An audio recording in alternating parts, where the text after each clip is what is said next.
Esta es mi vida. Nunca la vida fue tan mortal para un hombre.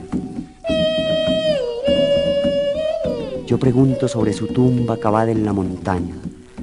¿No habrá manera de que Colombia, en vez de matar a sus hijos, los haga dignos de vivir?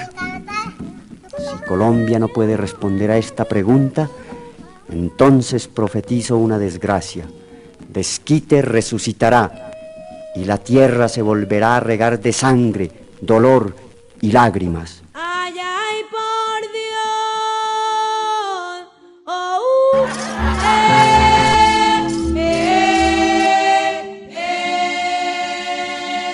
Que la resolución de un conflicto armado se establezca a través del diálogo político es un avance de civilidad. Es decir, es la posibilidad real y concreta de tramitar un conflicto de las dimensiones del colombiano a través del diálogo. Por un lado, ya confirmamos que la guerra no fue posible ganarla. Casi ninguna guerra de guerrillas ha sido ganada en el mundo. Y cuando una guerra se gana, los dos bandos pierden. Cuando se puede dialogar, es posible que los dos bandos ganen, y si ganan los dos bandos, gana el país. Socioculturalmente, la idea de justicia está muy arraigada a la retribución, es decir, a la compensación con un mal por el daño y el mal causado anteriormente. Entonces creo que si este proceso de paz llega a buen puerto a través de un esquema y un paradigma restaurativo de justicia, puede a su vez generar una transformación general del paradigma de justicia retributivo en uno restaurativo en el imaginario colectivo de las personas. Bueno, es muy interesante la noción de pena en la justicia transicional. Realmente es justamente lo que la justicia transicional busca. Que la pena no sea necesariamente una cárcel o un castigo, sino sobre todo que se garantice que hay justicia. Es decir, que se ha hecho un proceso, que se han imputado los cargos y que se ha dejado constancia de asumir esa responsabilidad. En el caso de Colombia es mucho más importante la verdad. Las víctimas están mucho más interesadas en saber qué fue lo que pasó, en entender por qué sus deudos murieron o se desaparecieron o fueron secuestrados. Y por supuesto no puede obviarse una pena, pero esa pena va a ser de otra manera. Esa pena puede ser una reclusión social, un trabajo social, una recompensa social. Entonces uno podría decir que en este caso no se trata fundamentalmente de un castigo, sino de justicia y de reparación. Bueno, yo creo que la concepción de pena en el proceso de paz es una concepción que se origina sobre un esquema de justicia restaurativo, es decir, apuntando a restablecer las relaciones y los nexos de convivencia que las personas vieron fragmentados con los delitos y con las graves violaciones de derechos humanos ocurridos. Esa es una apuesta importante porque implica la transformación de un paradigma retributivo de justicia, que es aquel en el que se pretende el castigo del victimario como compensación por el mal causado a la víctima con el delito y con el daño. Y es el esquema de justicia, el retributivo, que se utiliza en los procesos ordinarios de justicia. En cambio, en los procesos de justicia transicional encaja mucho más este escenario, este esquema de justicia restaurativo, que implica sanciones de tipo más social y orientados a la reconstrucción de los lazos sociales entre las personas.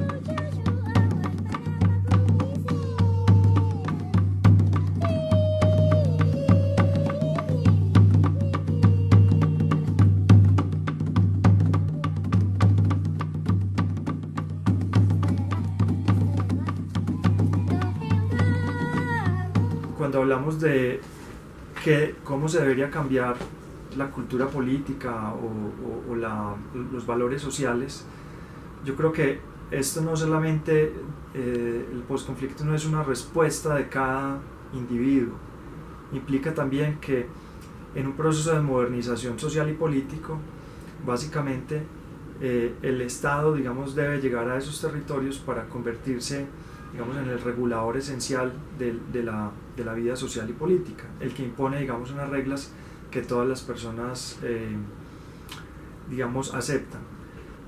Entonces yo quiero insistir mucho que la transformación de la sociedad política no es necesariamente una transformación como de la cultura individual de cada persona, sino es una transformación también del contexto macro y particularmente de la apuesta por construir Estado en Colombia. La percepción que tenga el pueblo, la gente, la ciudadanía sobre los diálogos de paz es demasiado importante, pero por supuesto esa percepción tiene que derivar de la ilustración, no solamente de un acumulado irresponsable de opiniones. Hay que hacer un esfuerzo muy grande por hacer pedagogía, pero también hay que exigirle, por lo menos a las personas que tienen cierto nivel de formación, que se hagan cargo de buscar la información y de construir un criterio. Es fundamental que haya una masa crítica que entienda qué está sucediendo y haya una masa crítica propicia, porque realmente no es un asunto que se resuelva entre dos bandos. La paz se construye entre todos y entender por qué se ha llegado a ese punto, qué es lo que se negocia y qué es lo que sigue, nos corresponde a todos.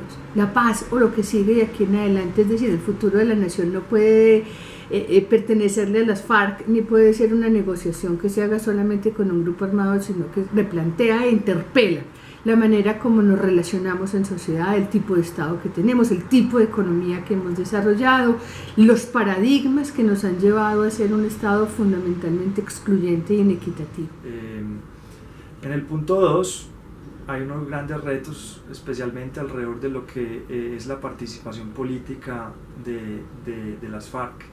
Uno de los problemas de nuestro sistema político es que justamente las reglas formales del sistema de partidos no le permitieron por muchos años acceder a grupos, por lo menos hasta los años 80, acceder a grupos, digamos, que pues de alguna manera tenían una visión distinta, un poco más extrema de los problemas de la sociedad, y porque se generó pues una solución durante los años 60 y 70, que fue el Frente Nacional, que logró pacificar, digamos, el Colombia, por lo menos desde el punto de vista del conflicto entre partidos, pero que dejó algunos sectores excluidos de ese pacto nacional.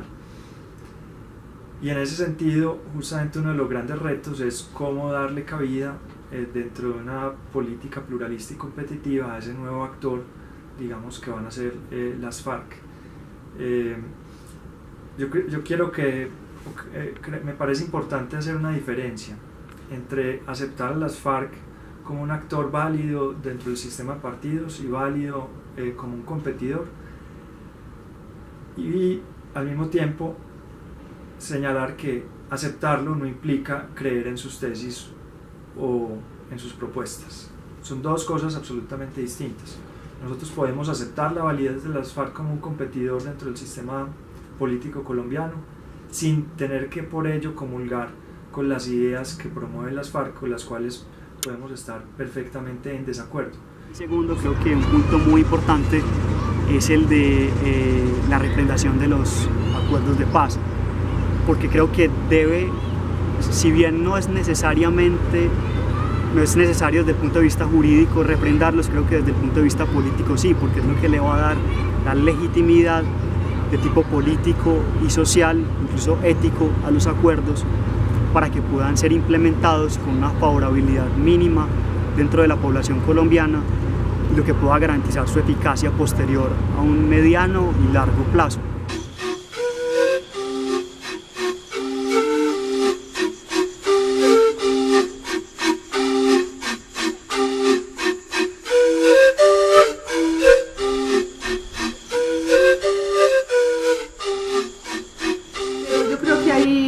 Muy delicados que todavía hay que ayudar a comprender la importancia que tienen como construcción de un bien público hacia adelante.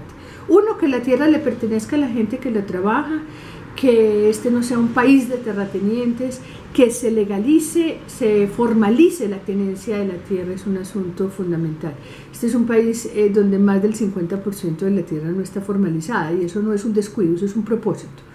porque de esa manera se pueden despojar más fácilmente las tierras. Entonces, reconstruir ese tipo de asuntos es muy importante, pero hay intereses económicos que se oponen a ello. Y hay intereses económicos que han dicho no existe una economía si no hay grandes extensiones de tierra cultivadas, si no hay agroindustria, pero hay también ejemplos en el mundo de que pequeños territorios o minifundios pueden ser economías rentables a través de sistemas asociativos y sistemas cooperativos, y la gente tiene que tener derecho a tener su tierra y a ser propietaria, no puede ser siempre peón de un territorio. Pero hay asuntos todavía de la cultura medieval, diría yo, que nos impiden reconocer ese salto.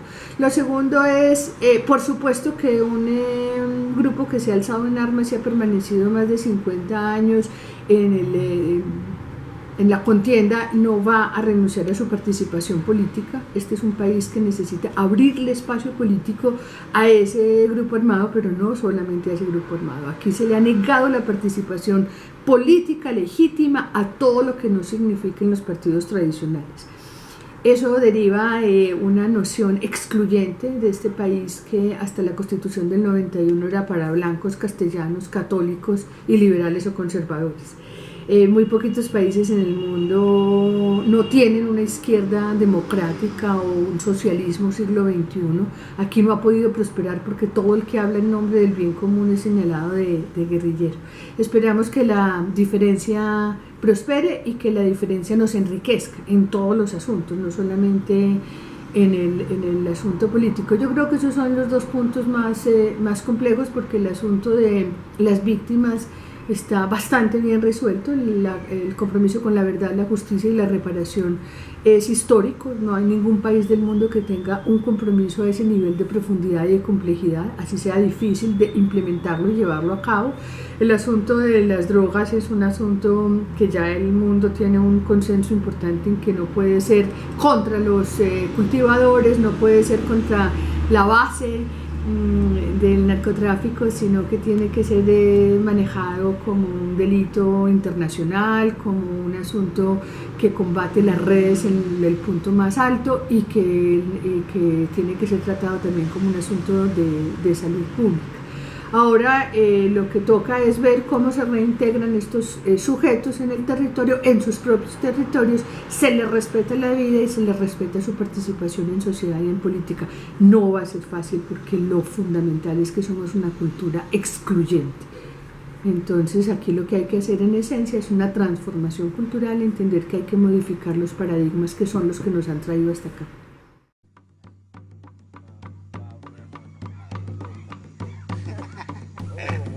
Entonces, ¿a dónde irá desquite? Pues a la tierra que manchó con su sangre y la de sus víctimas. La tierra que no es vengativa lo cubrirá de cieno, silencio y olvido.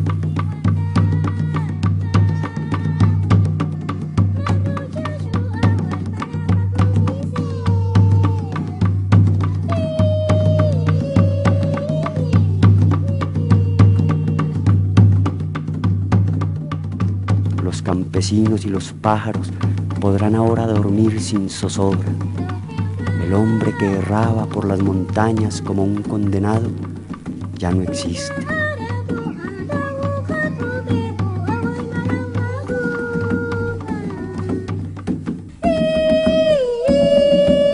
Los soldados que lo mataron en cumplimiento del deber le capturaron su arma, en cuya culata se leía una inscripción grabada con filo de puñal.